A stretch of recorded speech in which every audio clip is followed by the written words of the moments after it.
Apa yang bisa kita lihat dari surplus neraca dagang di bulan Mei memang sudah diprediksikan sebelumnya ya bahwa akan relatif lebih rendah karena adanya larangan ekspor CPO ya.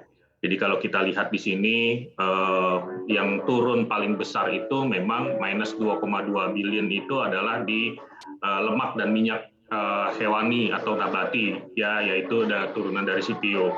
Namun perlu dicatat juga beberapa ekspor yang lainnya di luar CPO juga mengalami penurunan, yaitu seperti batu bara, biji logam dan logam mulia.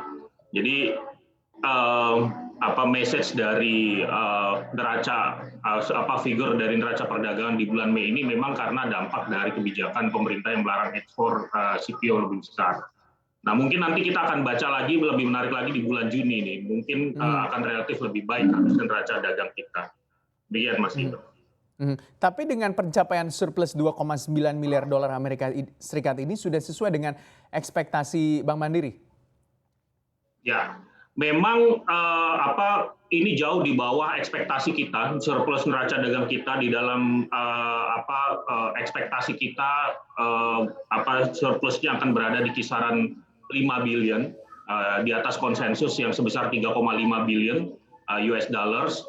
Memang faktor yang kita miss di dalam perhitungan ya itu adalah dengan penyesuaian kepada harga dari batu bara itu sendiri, di mana kita melihat kita menggunakan harga dari Newcastle, sementara yang biasa digunakan adalah menggunakan data dari harga batu bara acuan. Nah, ini kebetulan di dalam bulan Mei ini ternyata gap-nya lumayan besar, ya, sehingga itu yang kemudian membedakan antara realisasi neraca dagang, ya, surplus dari batu bara maupun dari yang proyeksi kami. Gitu. Overall sebenarnya sesuai dengan skenario, ya, bahwa ini CPO turun, impor juga tetap mengalami kenaikan 30,7%.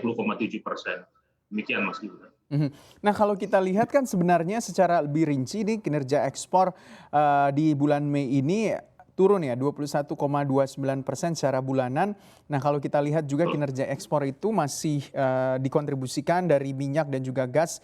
Ini 20 miliar US dollar. Kalau kita lihat turunnya 22% kalau kita compare di bulan sebelumnya begitu. Nah, apa sih sebenarnya yang Anda lihat begitu dengan penurunan kinerja ekspor kita di bulan Mei ini?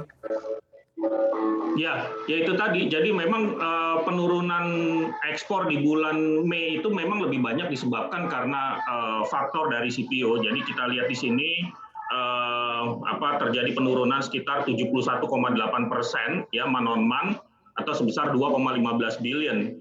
Nah, kalau kita lihat saja ya penurunan, dan sekarang kan sudah dilonggarkan.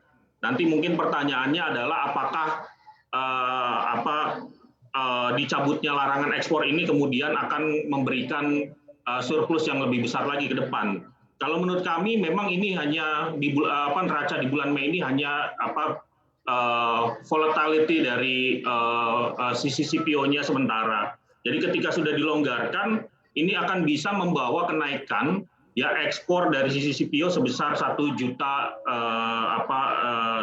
ton ya. Dari on top yang rata-rata ya ekspor kita tuh sekitar di 1,5 juta ton. Nah, dengan kondisi tersebut harusnya harapannya memang di bulan Juni dan seterusnya ya ekspor kita, neraca dagang kita terutama dari sisi komoditas itu akan kembali pulih.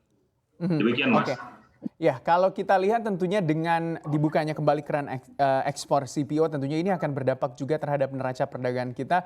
Utamanya mungkin kalau saya himpun begitu ya beberapa pernyataan dari para pelaku industri di sektor CPO ini memang masih membutuhkan aturan turunan, utamanya bagaimana nanti teknisnya untuk ekspor CPO juga ke depannya. Nah, Anda melihat tentunya kalau memang aturan ini sudah rigid, sudah terrealisasi juga seperti apa aturan turunannya, seberapa besar nanti akan berdampak juga terhadap neraca dagang kita di bulan depan?